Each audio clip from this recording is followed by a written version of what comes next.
देवर्षि नारद के जन्म और साधना की बात सुनकर सत्यवती नंदन भगवान श्री व्यास जी ने उनसे फिर यह प्रश्न किया। श्री व्यास जी ने पूछा, नारद जी, जब आपको ज्ञान उपदेश करने वाले महात्मा गण चले गए तब आपने क्या किया? उस समय तो आपकी अवस्था बहुत छोटी थी। स्वयंभू आपको आपकी शेष आयु किस प्रकार व्यतीत हुई और मृत्यु के समय आपने किस विधि से अपने शरीर का परित्याग किया? देवर्षि, काल तो सभी वस्तुओं को नष्ट कर देता है, उसने आपकी इस पूर्व कल्प की स्मृति का कैसे नाश नहीं किया?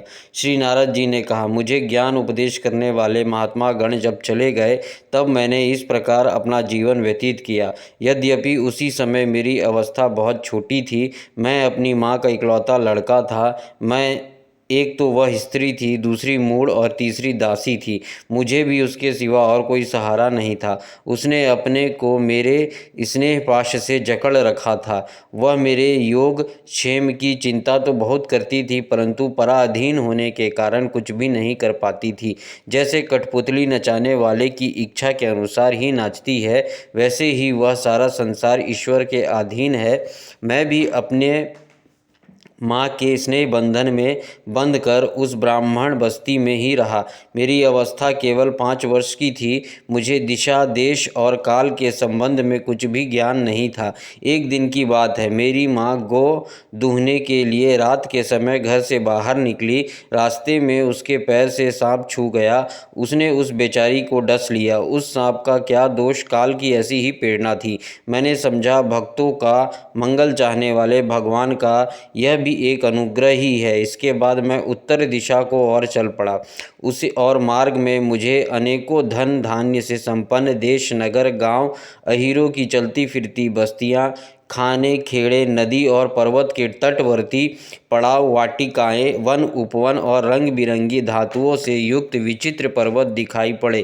कहीं कहीं जंगली वृक्ष थे जिनकी बड़ी बड़ी शाखाएं हाथियों ने तोड़ डाली थी। शीतल जल से भरे हुए जलाशय थे जिनमें देवताओं के काम में आने वाले कमल थे। उन पर पक्षी तरह तरह की बोली बोल रहे थे और भौरे मंडरा रहे थे। यह सब देखता हुआ मैं आगे बढ़ा। मैं अकेला ही था। इतना लंबा मार्ग तय करने पर मैंने एक घोर गहन जंगल देखा। उसमें नरकट, बांस, सेठा, कुश, कीचक आदि खड़े थे। उसकी लंबाई चौड़ाई भी बहुत थी और वह सांप, उल्लू, सियार आदि भयंकर जीवों का घर हो रहा था। देखने में बड़ा भयावन लगता था। चलते चलते मेरे शरीर और इंद्रियां शिथिल हो गई। मुझे बड़े जोर की प्यास लगी। भूखा तो था ही। वहाँ एक नदी मिली। उसके कुंड में मैंने स्नान, जलपान और आचमन किया। इससे मेरी थकावट मिट गई। उसी विजन वन में पीपल के नीचे आसन लगाकर मैं बैठ गया। उन महात्माओं से जैसा मैंने सुना था, हृदय में रहने वाले परमात्मा के उस स्वरूप को मैं मन ही मन ध्यान करने लगा। भक्ति भाव से वशीकृत चित्त द्वारा भगवान के चरण कमलों का ध्यान करते ही भगवत प्राप्ति की उत्कट लालसा से मेरे नेत्रों में आंसू छलछला आए और हृदय में धीरे धीरे भगवान प्रकट हो गए।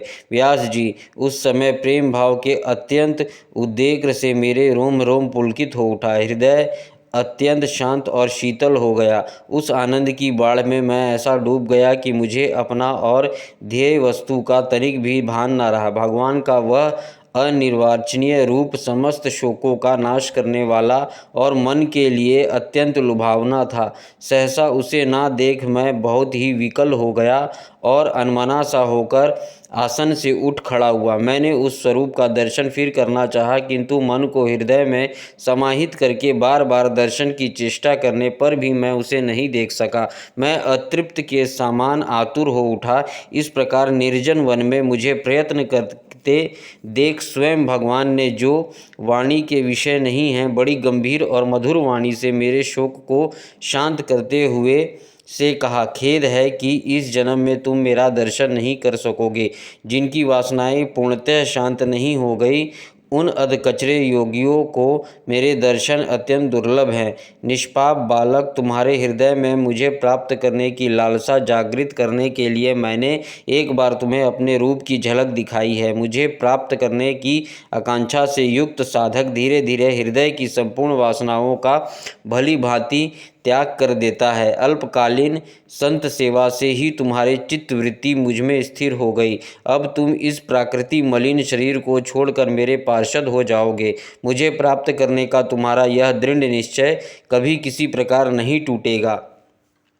समस्त सृष्टि का प्रलय हो जाने पर भी मेरी कृपा से तुम्हें मेरी स्मृति बनी रहेगी। आकाश के समान अत्यंत सर्वशक्तिमान महान परमात्मा इतना कहकर चुप हो रहे। उनकी इस कृपा का अनुभव करके मैंने उन श्रेष्ठों से भी श्रेष्ठतर भगवान को सिर झुकाकर प्रणाम किया। तभी से मैं लज्जा संकोच छोड़कर भगवान के अत्यंत रहस्यमयी और मंगलमयी मधुर नामों और लीलाओं का कीर्तन और स्मरण करने लगा। स्पृह और मद मत्सर मेरे हृदय से पहले ही निर्वृत्त हो चुके थे। अब मैं आनंद से काल की प्रतीक्षा करता हुआ पृथ्वी पर विचरने लगा। व्यास जी, इस प्रकार भगवान की कृपा से मेरे हृदय शुद्ध हो गया, आसक्ति मिट गई और श्री कृष्ण परायण हो गया। कुछ समय बाद जैसे एकाएक बिजली कौंध जाती है, वैसे ही अपने समय पर मेरी मृत्यु आ गई। मुझे शुद्ध भागवत पार्षद शरीर प्राप्त होने का अवसर आने पर प्रारब्ध कर्म समाप्त हो जाने के कारण पात्र भक्ति शरीर नष्ट हो गया। कल्प के अंत में जिस समय भगवान नारायण एकावर्णव प्रलय कालीन समुद्र में जल में शयन करते हैं, उस समय उनके हृदय में शयन करने की इच्छा से इस सारी सृष्टि को समेटकर ब्रह्मा जी जब प्रवेश करने लगे, तब उनके श्वास के साथ में भी उनके हृदय में प्रवेश कर गया। 1 सहस्त्र चतुर्युगी बीत जाने पर जब ब्रह्मा जगे और उन्होंने सृष्टि करने की इच्छा की, तब उनकी इंद्रियों से मरीचि आदि ऋषियों के साथ मैं भी प्रकट हो गया। तभी से मैं भगवान की कृपा से वैकुंठ आदि में और तीनों लोक में बाहर और भीतर बिना रोक टोक विचरण किया करता हूँ। मेरे जीवन का व्रत भगवत जन अखंड रूप से चलता रहता है। भगवान की दी हुई इस स्वर ब्रह्म से विभूषित वीणा पर तान छेड़कर मैं उनकी लीलाओं का गान करता हुआ सारे संसार में विचरता हूँ। जब मैं उनकी लीलाओं का गान करने लगता हूँ, तब वे प्रभु जिनके चरण कमल समस्त तीर्थों के उद्गमन स्थान और जिनका यशोगान मुझे बहुत ही प्रिय लगता है, बुलाए हुए की भांति तुरंत मेरे हृदय में आकर दर्शन दे देते हैं। जिन लोगों का चित्त निरंतर विषय भोग की कामना से आतुर हो रहा है, उनके लिए भगवान की लीलाओं का कीर्तन संसार सागर से पार जाने का जहाज है।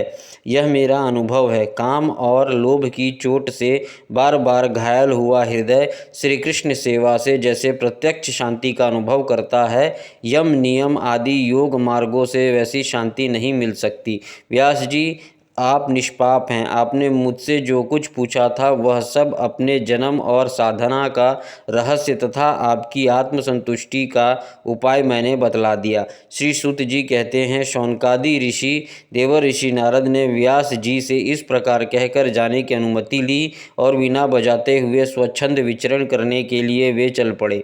आहा, ये देवर ऋषि नारद धन्य हैं, क्योंकि ये शांखपाणी भगवान की कीर्ति को अपनी वीणा पर गा गाकर स्वयं तो आनंद मगन होते ही हैं, साथ साथ इस त्रितापत्त जगत को भी आनंदित करते रहते हैं। 7वां अध्याय, अश्वत्थामा द्वारा द्रौपदी के पुत्रों का मारा जाना और अर्जुन के द्वारा अश्वत्थामा का मानमर्दन। श्री शौनक जी ने पूछा, सूत जी, सर्वज्ञ एवं सर्वशक्तिमान व्यास भगवान ने नारद जी का अभिप्राय सुन लिया, फिर उनके चले जाने पर उन्होंने क्या किया? श्री सूत जी ने कहा, ब्रह्म नदी सरस्वती के पश्चिम तट पर शाम्यप्रास नाम का एक आश्रम है, जहाँ वहाँ ऋषियों के यज्ञ चलते ही रहते हैं। वहीं व्यास जी का अपना आश्रम है। उसके चारों ओर बैर का सुंदर वन है। उस आश्रम में बैठकर उन्होंने आचमन किया और स्वयं अपने मन को सम्मोहित किया।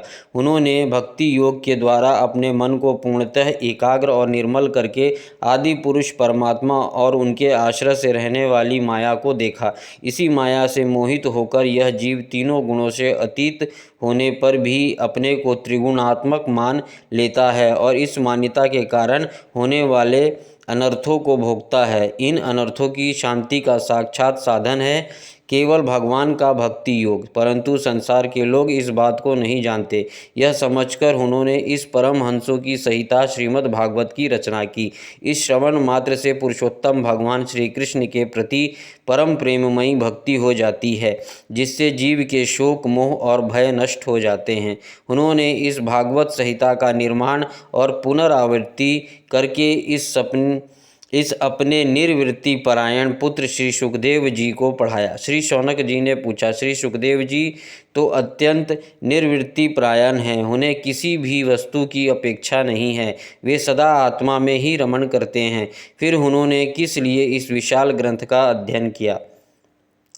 श्री सूत जी ने कहा, जो लोग ज्ञानी हैं, जिनकी अविद्या की गांठ खुल गई है और जो सदा आत्मा में ही रमण करने वाले हैं, वे भी भगवान को हेतु रहित भक्ति किया करते हैं, क्योंकि भगवान के गुण ही ऐसे मधुर हैं जो सबको अपनी ओर खींच लेते हैं। फिर श्री सुखदेव जी तो भगवान के भक्तों के अत्यंत प्रिय और स्वयं भगवान वेद व्यास के पुत्र हैं। भगवान के गुणों ने उनके हृदय को अपनी ओर खींच लिया और उन्होंने उससे विवश होकर ही इस विशाल ग्रंथ का अध्ययन किया।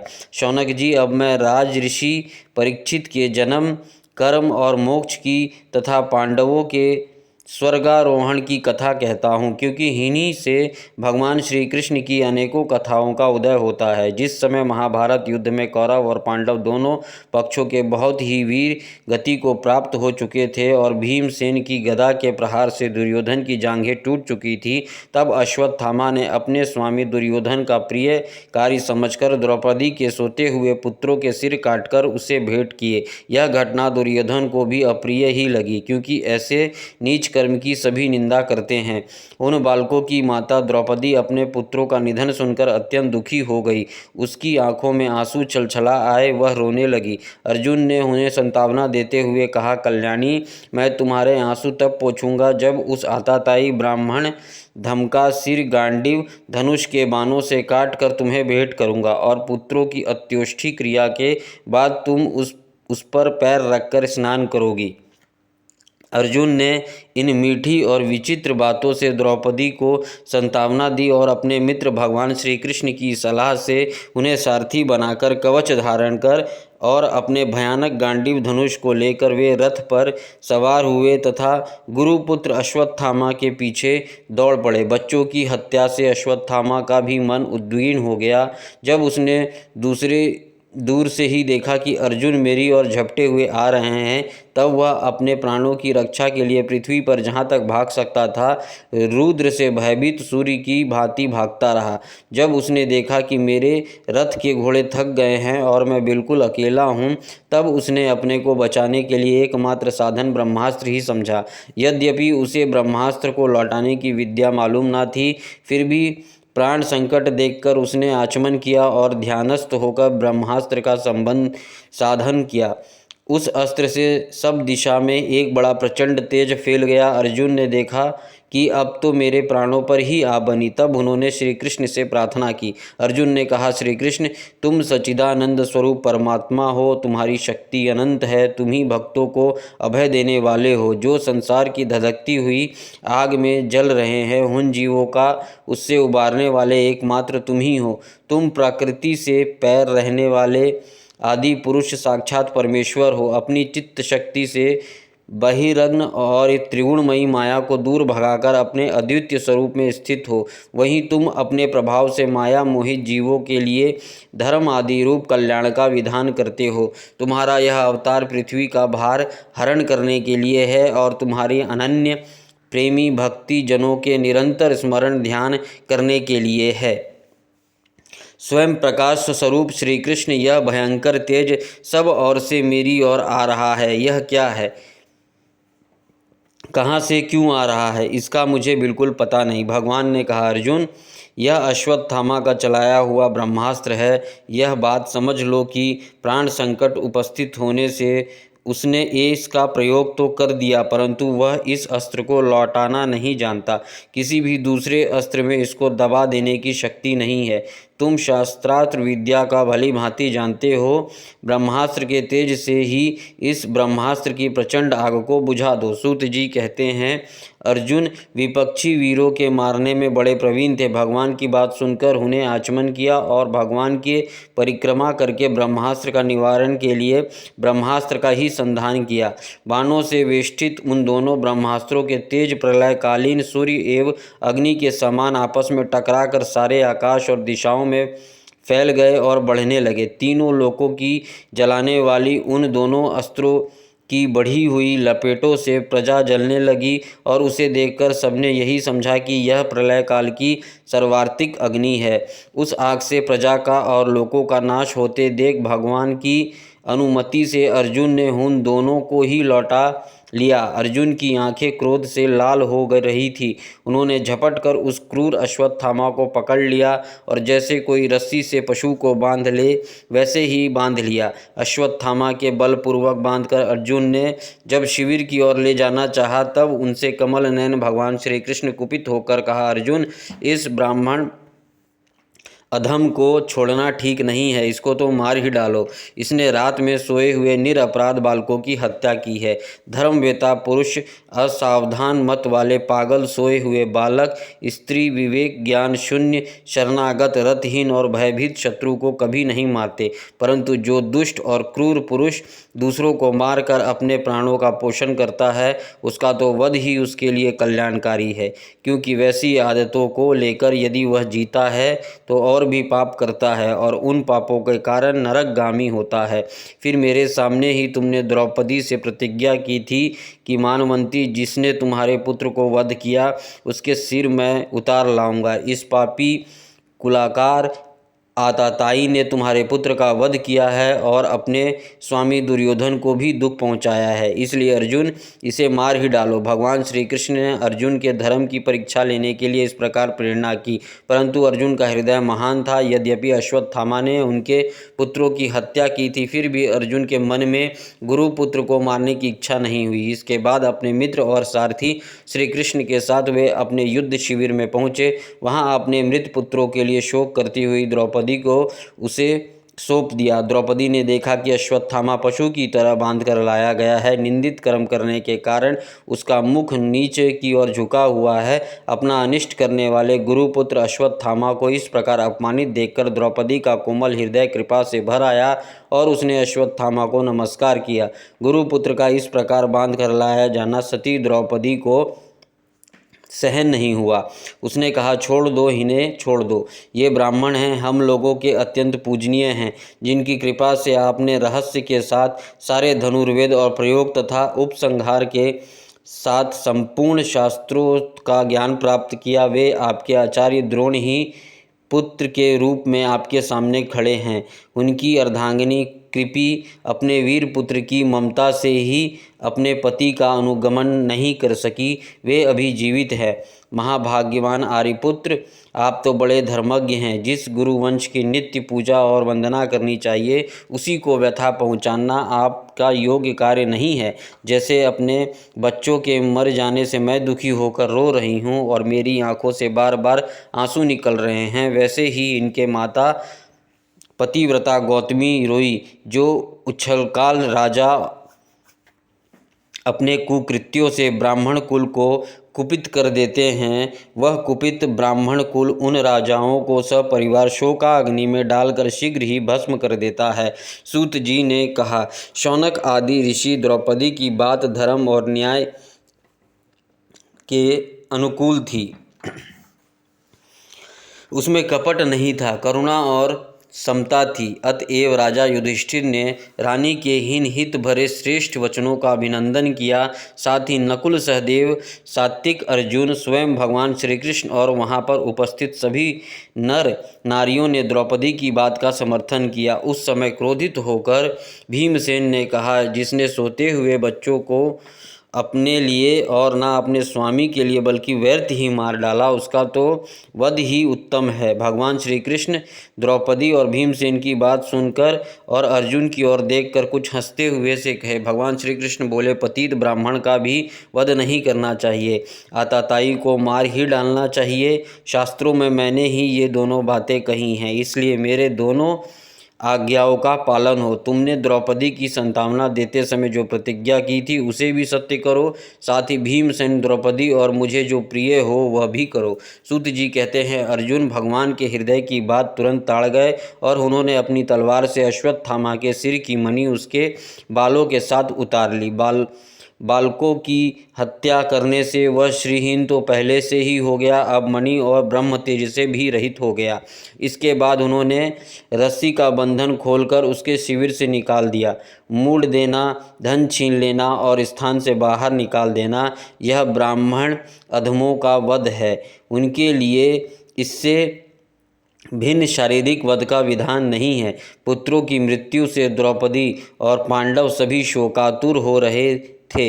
अब उन्होंने अपने मरे हुए भाई बंधुओं की दाह आदि अंत्योष्टि क्रिया की। 8वां अध्याय, गर्भ में परीक्षित की रक्षा, कुंती के द्वारा भगवान की स्तुति और युधिष्ठिर का शोक। सूत जी कहते हैं, इसके बाद पांडव श्री कृष्ण के साथ जलांजलि के इच्छुक मरे हुए स्वजनों का तर्पण करने के लिए स्त्रियों को आगे करके गंगा तट पर गए। वहां उन सबने मृत बंधुओं को जलदान दिया और उनके गुणों का स्मरण करते बहुत विलाप किया।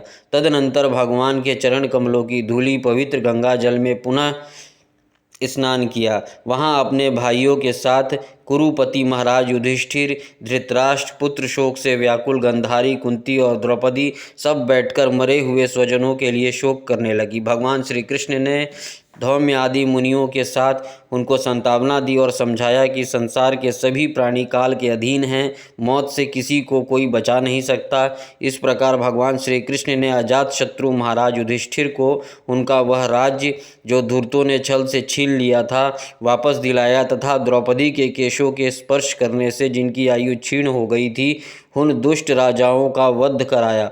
साथ ही युधिष्ठिर के द्वारा उत्तम सामप्रियाओं से तथा पुरोहितों से 3 अश्वमेध यज्ञ कराए। इस प्रकार युधिष्ठिर के पवित्र यश को 100 यज्ञ करने वाले इंद्र के यश की तरह सब और फैला दिया। इसके बाद भगवान श्री कृष्ण ने वहां से जाने का विचार किया।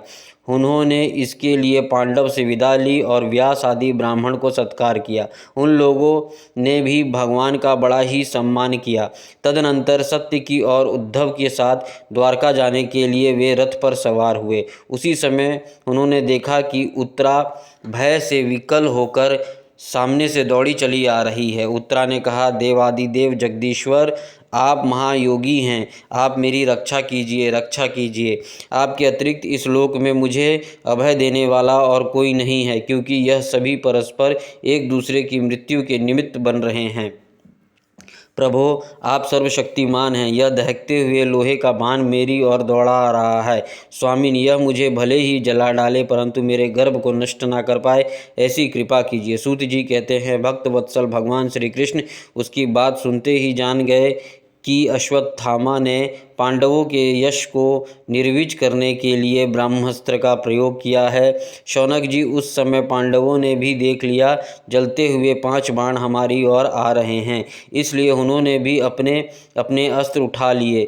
सर्वशक्तिमान भगवान श्री कृष्ण ने अपने अनन्य प्रेमियों पर, शरणागत भक्तों पर बहुत बड़ी विपत्ति आई जानकर अपने निज अस्त्र सुदर्शन चक्र से उन निज जनों की रक्षा की। योगेश्वर श्री कृष्ण समस्त प्राणियों के हृदय में विराजमान आत्मा हैं। उन्होंने उत्तरा के गर्भ को पांडवों की वंश परंपरा चलाने के लिए अपनी माया के कवच से ढक दिया। शौनक जी ने, यद्यपि ब्रह्मास्त्र अमोघ है और उसके निवारण का कोई उपाय भी नहीं है, फिर भी भगवान श्री कृष्ण के तेज के सामने आकर वह शांत हो गया। यह कोई आश्चर्य की बात नहीं समझनी चाहिए, क्योंकि भगवान तो सर्व शक्तिमान हैं। वे ही अपने निज शक्ति माया से स्वयं अजन्मा होकर भी इस संसार की सृष्टि, रक्षा और संहार करते हैं। जब भगवान श्री कृष्ण जाने लगे तब ब्रह्मास्त्र की ज्वाला से मुक्त अपने पुत्रों के और द्रौपदी के साथ सती कुंती ने भगवान श्री कृष्ण की इस प्रकार स्तुति की। कुंती ने कहा, आप समस्त जीवों के बाहर और भीतर एक साथ स्थित हैं, फिर भी इंद्रियां और वृत्तियों से देखे नहीं जाते, क्योंकि आप प्रकृति से परे आदि पुरुष परमेश्वर हैं। मैं आपको नमस्कार करती हूँ। इंद्रियों से जो कुछ जाना चाहता है उसकी तह में आप विद्यमान रहते हैं और अपनी ही माया के पर्दे से अपने को ढके रहते हैं। मैं अबोध नारी आप अविनाशी पुरुषात्मा के भला कैसे जान सकती हूँ। जैसे मूढ़ लोग दूसरे भेष धारण किए हुए नट को प्रत्यक्ष देखकर भी नहीं पहचान सकते, वैसे ही आप दिखते हुए भी नहीं दिखते।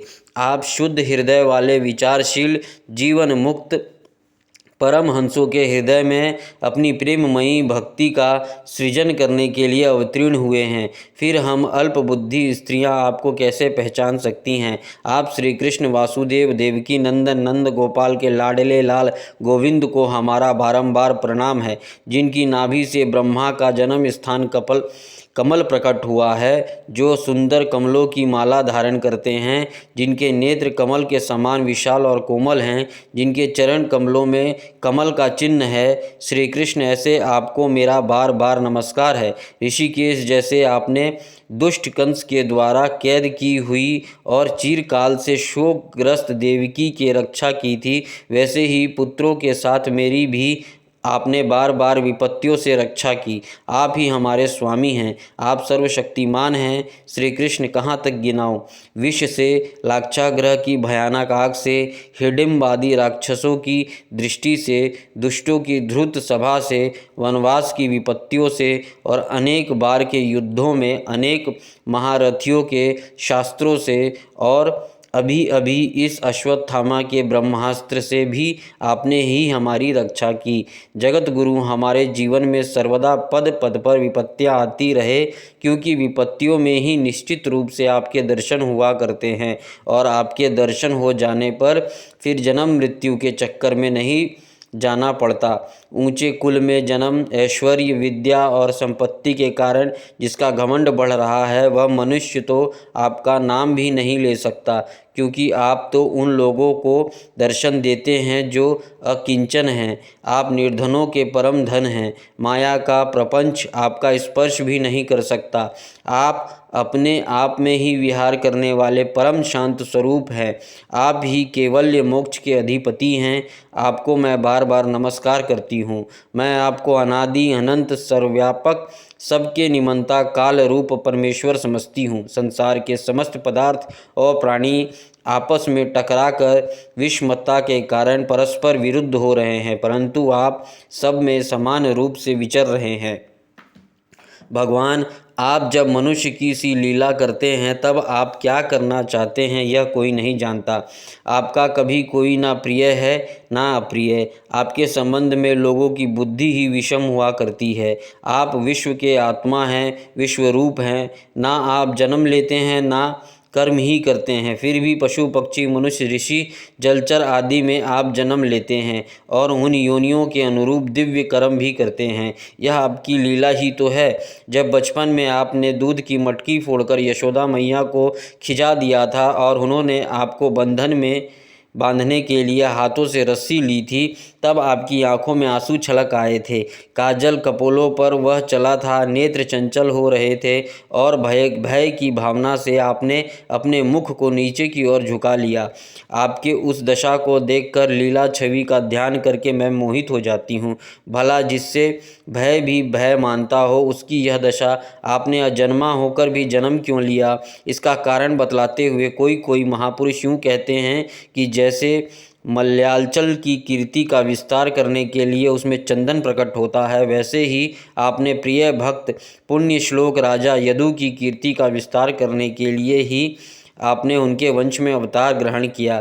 दूसरे लोग यूँ कहते हैं कि वसुदेव और देवकी के पूर्व जन्म में सुतपा और पृषि के रूप में आपसे यह वरदान प्राप्त किया था, इसलिए आप अजन्मा होते हुए भी जगत के कल्याण और दैत्यों के नाश के लिए उनके पुत्र बने हैं।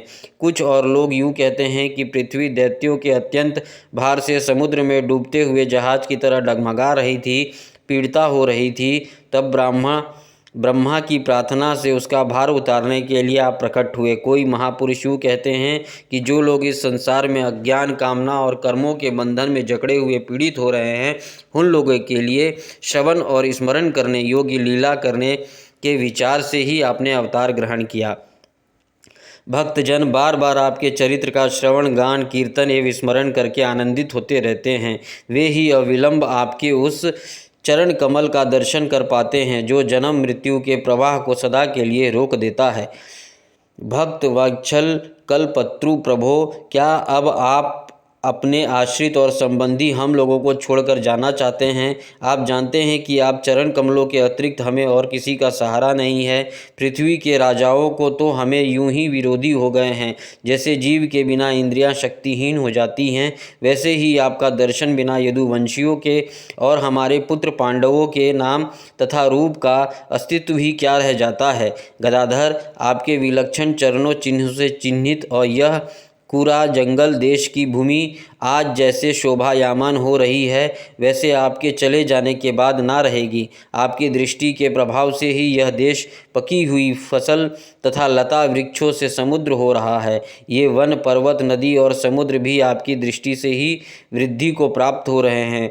आप विश्व के स्वामी हैं, विश्व के आत्मा हैं और विश्व रूप हैं। यदि वंशियों और पांडवों में मेरी बड़ी ममता हो गई है, आप कृपा करके स्वजनों के साथ जोड़े हुए इस स्नेह की दृढ़ फांसी को काट दीजिए। श्री कृष्ण जैसे गदा की अखंड धारा समुद्र में गिरती रहती है, वैसे ही मेरी बुद्धि किसी दूसरी ओर ना जाकर आपसे ही निरंतर प्रेम करती रहे।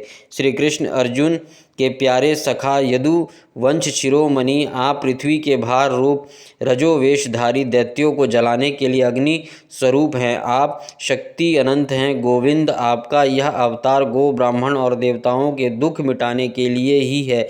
योगेश्वर, चराचर के गुरु भगवान, मैं आपको नमस्कार करती हूँ। सूत जी कहते हैं, इस प्रकार कुंती ने बड़े मधुर शब्दों से भगवान की अधिकांश लीलाओं का वर्णन किया। यह सब सुनकर भगवान श्री कृष्ण अपनी माया से उसे मोहित करते हुए से मंद मंद मुस्काने लगे।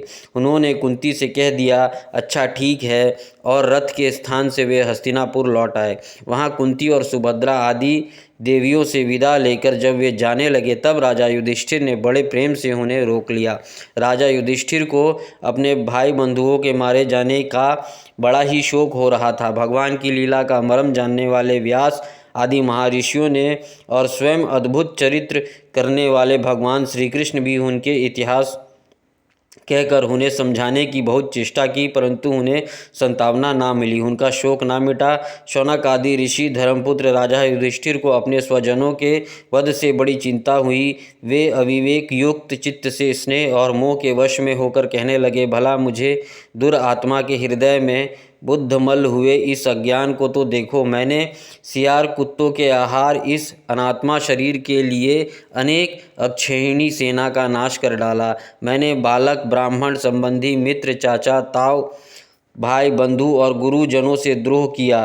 करोड़ों वर्षों से मैं भी नरक से मेरा छुटकारा नहीं हो सकता। यद्यपि शास्त्र का वचन है कि राजा यदि प्रजा का पालन करने के लिए धर्म युद्ध में शत्रुओं को मारे तो उसे पाप नहीं लगता, फिर भी इससे मुझे संतोष नहीं होता। स्त्रियों के पति और भाई बंधुओं को मारने से उनका मेरे द्वारा यह जो अपराध हुआ है, उसको मैं ग्रह स्थोचित यज्ञ याज्ञादिद को द्वारा मार्जन करने में समर्थ नहीं हूँ। जैसे कीचड़ से गोंदला जल स्वच्छ नहीं किया जा सकता, मदिरा से मदिरा की अपवित्रता नहीं मिटाई जा सकती, वैसे ही बहुत से हिंसा बहुल यज्ञों द्वारा एक भी प्राणी की हत्या का प्रायश्चित नहीं किया जा सकता। 9वां अध्याय। युधिष्ठिर आदि का भीष्म जी के पास जाना और भगवान श्री कृष्ण की स्तुति करते हुए भीष्म जी का प्राण